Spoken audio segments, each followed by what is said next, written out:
सास का मायका प्रेम। रिद्धि की सास को हर वक्त अपने मायके का गाना गाने की आदत थी। अरे बस करना माँ, मामा का ये किस्सा तो 50 बार पहले भी सुना चुकी है। अरे हाँ, तो क्यों ना बताऊं।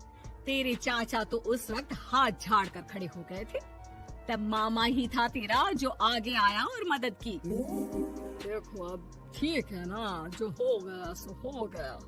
क्यों एक बात को हमेशा गाती रहती हो। अब तो बहू घर आ गई है, उसे तो सबको मान कर चलना है ना, कि सिर्फ सास का मायका ही समझेगी वो। तभी वहाँ रिद्धि आ जाती है। माँ, आज मैं घर जा सकती हूँ? माँ को मेरी बहुत याद आ रही है। शादी के बाद एक बार भी नहीं गई। हाँ तो कौन जाता है। अरे मेरी शादी के बाद जब मैं विदाई होकर आई, इतना बड़ा ससुराल मेरा, खाने वाले 10 लोग और बनाने वाली मैं सिर्फ एक। ऐसा लग रहा था जैसे सिर्फ खाना बनाने के लिए ही ब्याह किया है। वो तो मेरा भाई था, गांव से एक काम करने वाली चाची को भेज दिया जो मेरा हाथ पटाती थी, और उसको पैसा, खाना, कपड़ा, रहने के लिए कमरा, वो सब किसने दिया था? तुम्हारे भाई ने। ये मामला रोज का था। ससुर भी जब गुस्सा होते तो वो सारी बात कह देते जो उनके मन में इतने समय से चल रही थी। मेरा भाई, भाभी, भतीजा, भतीजी सब छुड़वा दिया। मैंने जीवन भर सिर्फ तुम्हारे परिवार वालों से निभाया, लेकिन अब भी चैन नहीं है तुमको। बहू के सामने सास को लगा कि उसकी बेइज्जती हो रही है। सुन बहू, अपने कमरे में जा, कहीं नहीं जाना मायके वायके। घर का काम कौन करेगा? पड़ोसन।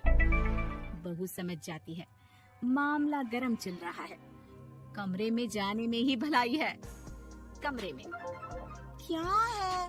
तुम्हारी माँ हर वक्त चिक चिक चिक चिक करती रहती है। कल ताई मिली थी तुम्हारी मुझे, लेकिन मजाल है सासू माँ की उन्होंने एक बुराई की हो, लेकिन सासू माँ हाँ, जब देखो तब ससुराल के लोगों की बुराई करती रहती है। बेचारे पापा जी कितना मिस करते हैं अपने घर वालों को। मेरा तो बड़ा मन करता है कि ताऊ जी, चाचा जी और सब मिलकर रहे। ना साथ रहे लेकिन आना जाना तो ठीक से रखिए। हिंदुस्तान और पाकिस्तान एक हो सकता है, लेकिन चाचा और ताऊ के परिवार के साथ हम लोगों का मिलन ना जी ना, कभी नहीं हो सकता। ये बात है। देखिए मेरे साथ ना ज्यादा चैलेंज मत करिएगा। ऐसा कोई काम नहीं है जो मैं नहीं कर सकती। ससुर जी जो कि बहू की बात सुन रहे थे सामने आ जाते हैं। अरे बेटा, तू ये कर सकती है तो प्लीज मेरा परिवार किसी तरह मुझसे मिलवा दे। सारी जवानी तो मैंने किसी तरह काट ली, लेकिन जीवन के इस पड़ाव पर बहुत याद आती है मेरे परिवार की। हाँ हाँ पिताजी, आप चिंता मत करिए, बस मेरा साथ देते रहिए आप दोनों। फिर देखिए कैसे माँ जी भी ठीक हो जाएंगी और पूरा परिवार भी एक हो जाएगा। थोड़ी देर बाद बहू सामान लेकर घर से निकल रही होती है कि मना किया था ना तुझे मायके जाने के लिए, फिर क्यों जा रही है? बहू कुछ कहती इससे पहले ही बेटा बोलने लगता है। क्या है माँ, वो घर जा रही है। वैसे भी उसके माता पिता ने मुझे 10 लाख दिए तब जाकर मेरा काम शुरू हो पाया, वरना तूने मेरे लिए किया क्या है? अरे वाह बेटा, बचपन से पढ़ाया लिखाया, तेरे दुख दर्द में जगी, और आज वो लोग तुझे सही लग रहे हैं। और फिर ससुराल में लड़की खुश रहे, ये तो मायके वालों की जीवन भर की जिम्मेदारी रहती है। तो ये तुमको भी तो सोचना था ना। ताऊ जी ने पापा को पढ़ाया लिखाया, जब तुम नहीं आई थी तो पापा के लिए ताई जी ने पापा की माँ की तरह देखभाल की। अब बोलिए। अरे तू कुछ नहीं जानता बेटा, तेरे पापा को सब पता है, तभी वो उन लोगों से वास्ता नहीं रखते। मैं उन लोगों को जानता हूँ, लेकिन मैं तुम्हें नहीं जानता कि तुम्हारे मन के लायक काम नहीं हुआ तो तुम घर की शांति बर्बाद कर दोगी। सास जोर जोर से चिल्लाने लगती है। तभी वहाँ सास का भाई आ जाता है। अरे क्यों आप लोग मेरी बहन को परेशान करते रहते हैं? पहले ये जीजा कम थे, जब बहू भी आ गई। बहन, मैंने तो 30 साल पहले ही बोला था, अपना हिस्सा ले और छोड़ इन लोगों को, चल अपने साथ। बहू समझ जाती है कि मामा ससुर की नजर किस पर है। देखा, तुम लोग मुझे अकेला मत समझना, मेरा भाई खड़ा है आज भी मेरे लिए। बहू मायके जाती है और आते वक्त साथ में एक नौकरानी ले आती है। अरे बहू, कुछ खाने को दे दे। अरे आंटी, क्यों भाभी को परेशान करती रहती हो? उनके भाई ने मुझे जिम्मेदारी दी है। किसी भी चीज की परेशानी नहीं होनी चाहिए भाभी को। जो चाहिए मुझे बोलने का। आय हाय, बहू के मायके वालों का इतना दखल। ये मेरा घर है, कोई कल का आए इसे पूरा कैप्चर कर ले, ये बर्दाश्त नहीं होगा मुझसे। क्या हो गया सासू माँ? क्यों सुबह सुबह चिल्ला रही हैं? चमेली, ओ चमेली, क्या कहा था मेरे भाई ने तुझे? अरे दीदी बहुत तेज है आपकी सासू माँ।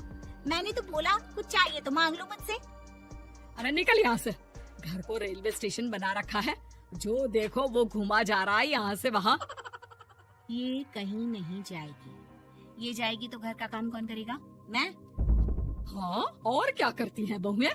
घर का काम ही तो करती है, इसमें नया क्या है? तभी वहाँ ससुर जी आ जाते हैं। हाँ, तो यही बात तो तुम्हें भी समझनी चाहिए थी ना। आज बहू के मायके से नौकर आ गया तो तुम्हें बुरा लग रहा है? अरे तो उस वक्त गर्मा गर्म खाना तो सबने खाया ना। ऐसा तो नहीं है कि मेरे मायके का नौकर था तो सिर्फ मेरे लिए बनाता था। अरे निकालो इसे, फिलहाल बाद में बात करती हूँ। सास का गुस्सा जोर से नौकरानी पर फूटता है। तभी वहाँ बेटा सामान के साथ आकर खड़ा हो जाता है। चलो रिद्धि, तुम ठीक बोलती हो। मेरी माँ को तो हम लोगों की कोई फिक्र है ही नहीं, ये तो सारा दिन सिर्फ अपने बारे में सोचती है। और देखिए, मैं अब से कह रही हूँ कि अब से इस घर की तरफ आपको देखना भी नहीं है। नहीं आना आज के बाद इन लोगों से मिलने। हाँ, बस कभी कभी दिन में 2 बार मिलने आ जाओ। नहीं, बिल्कुल नहीं। ससुर झूठा नाटक करते हुए। मेरी बीवी ने मुझे मेरे ही परिवार से दूर कर दिया, आज बहू मेरा इकलौता बेटा दूर कर रही है। हाय, कैसे जीऊंगा मैं? वाह, वो भाई जो आपको बेटे की तरह मानता था, उन्हें छोड़ने में तो दुख नहीं हुआ। आज खुद का बेटा छोड़कर जा रहा है तो कैसे जीऊंगा? बड़े आए। अब सास समझ चुकी थी कि उससे गलती क्या हुई है। मुझे माफ कर दे बहू। अब मेरी समझ में आ गया कि अपनों से दूर कर बीवियां पति का भला नहीं बल्कि उन्हें जीवन में अकेला कर रही है। मुझे माफ कर दे, मैं अब सबसे माफी मांग लूंगी। ससुर जी दूर से बहू को थम्स अप दिखाते हैं।